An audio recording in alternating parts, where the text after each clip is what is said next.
കോളേജൊക്കെ തുടങ്ങി ഇന്ന ആരും പ്രതീക്ഷിക്കേണ്ട, ഞാൻ ഫുൾ ബിസിയാണ്, ഇന്നെ ഒന്നിനും വിളിക്കേണ്ടെന്ന് പറഞ്ഞ് നിൽക്കുമ്പോൾ തന്നെയാണ് എല്ലാ പരിപാടിയും വരിക.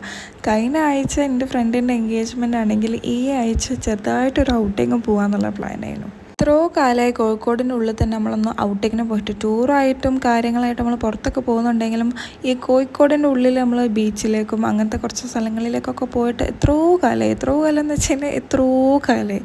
അപ്പോൾ ഇന്ന് നമുക്ക് അങ്ങനെ പോകാമെന്നുള്ളത് തീരുമാനമായി. അപ്പോൾ ഞാനും അൻവർക്കാൻ്റെ ഫ്രണ്ടും വൈഫും ഉണ്ടായിരുന്നു.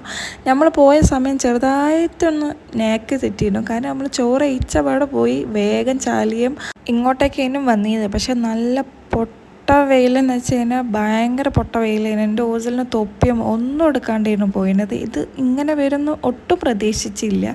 പിന്നെ നമ്മൾ ഏതായാലും വന്നതല്ലേ, കുറച്ചൊന്ന് നടന്ന് കാണാമെന്നുള്ളൊരു സ്കീമിൽ നമ്മൾ അവിടെ പോയിട്ട് നവീകരിച്ച ഒരു ബീച്ചിൻ്റെ ഒരു സംഭവം നമ്മളൊന്ന് കണ്ട് അവിടെ നിന്ന് കുറച്ച് നേരം തിരിഞ്ഞ് കളിക്കാനൊന്നുമില്ല. അവിടെ ഭയങ്കര ഷോപ്പിനൊക്കെ വേണ്ടിയിട്ട് കെട്ടിവെച്ച സ്ഥലത്തിൻ്റെ ആ ഒരു മറവിൽ നമ്മൾ വെയിലിൽ നിന്നും കിട്ടാണ്ടൊക്കെ വേണ്ടി തണൽ തേടിയിട്ട് അവിടെ പോയി കുറച്ച് കുത്തിയിരുന്ന് അതിൻ്റെ ശേഷം അവിടെ ഒരുപാട് പരിപാടി നടക്കുന്നുണ്ടായിരുന്നു. ഈ NSS ക്യാമ്പിൻ്റെ കുട്ടികളൊക്കെ വന്നിട്ട് ഒരു പരിപാടി 100,000 ഗോൾസിൻ്റെ ഒരു പരിപാടി നടക്കുന്നുണ്ടായിരുന്നു. അങ്ങനെ അതിൻ്റെ കുറച്ച് ജഗബോഗം ഉണ്ട്. അത് കഴിഞ്ഞതിൻ്റെ ശേഷം നമ്മൾ അവിടുന്ന് കുറച്ച് ഉപ്പിലിട്ടൊക്കെ കഴിച്ച് നേരെ പോയി നിസ്കരിച്ച് പിന്നെ നേരെ പോയത് നമ്മളെന്താ ചായ കുടിക്കാൻ. ചായ മസ്റ്റാണ്. ചായ വൈകുന്നേരം കിട്ടിയില്ലെങ്കിൽ തലവേദന, പിന്നെ അന്നത്തെ ദിവസം ഫുൾ പോക്കാം.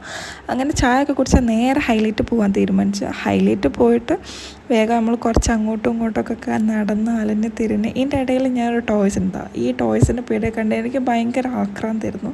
പിന്നെ നമ്മളാകെ കഴിഞ്ഞ് നമ്മൾ രണ്ടാളെ വേഗം നിസ്കരിക്കാനൊക്കെ പോയി നിസ്കരിച്ച് വന്ന് പിന്നെ നമ്മളെ പ്ലാൻ എന്ന് വെച്ചിട്ടുണ്ടെങ്കിൽ നല്ല ഡിന്നർ കഴിക്കണം. നല്ല ഡിന്നറെന്ന് വെച്ചാൽ നമ്മൾ പോകുമ്പോൾ തന്നെ ഒരു സ്ഥലം നോക്കി വെച്ചിട്ടുണ്ടായിരുന്നു, മോസർ. കാര്യം ഞാൻ ഇതിന് മുന്നൊക്കെ ഇവിടുന്ന് കഴിച്ചിട്ടുണ്ടെങ്കിലും ഇവിടുന്ന് എപ്പോഴും ഞാൻ മധൂതിൻ്റെയും ബ്രോസ്റ്റിൻ്റെയും ഭയങ്കര ഫാനാണ്. അപ്പം മോസർ എന്നുള്ള പ്ലാൻ വന്നപ്പോൾ എനിക്ക് ഭയങ്കര ഇഷ്ടമായിരുന്നു.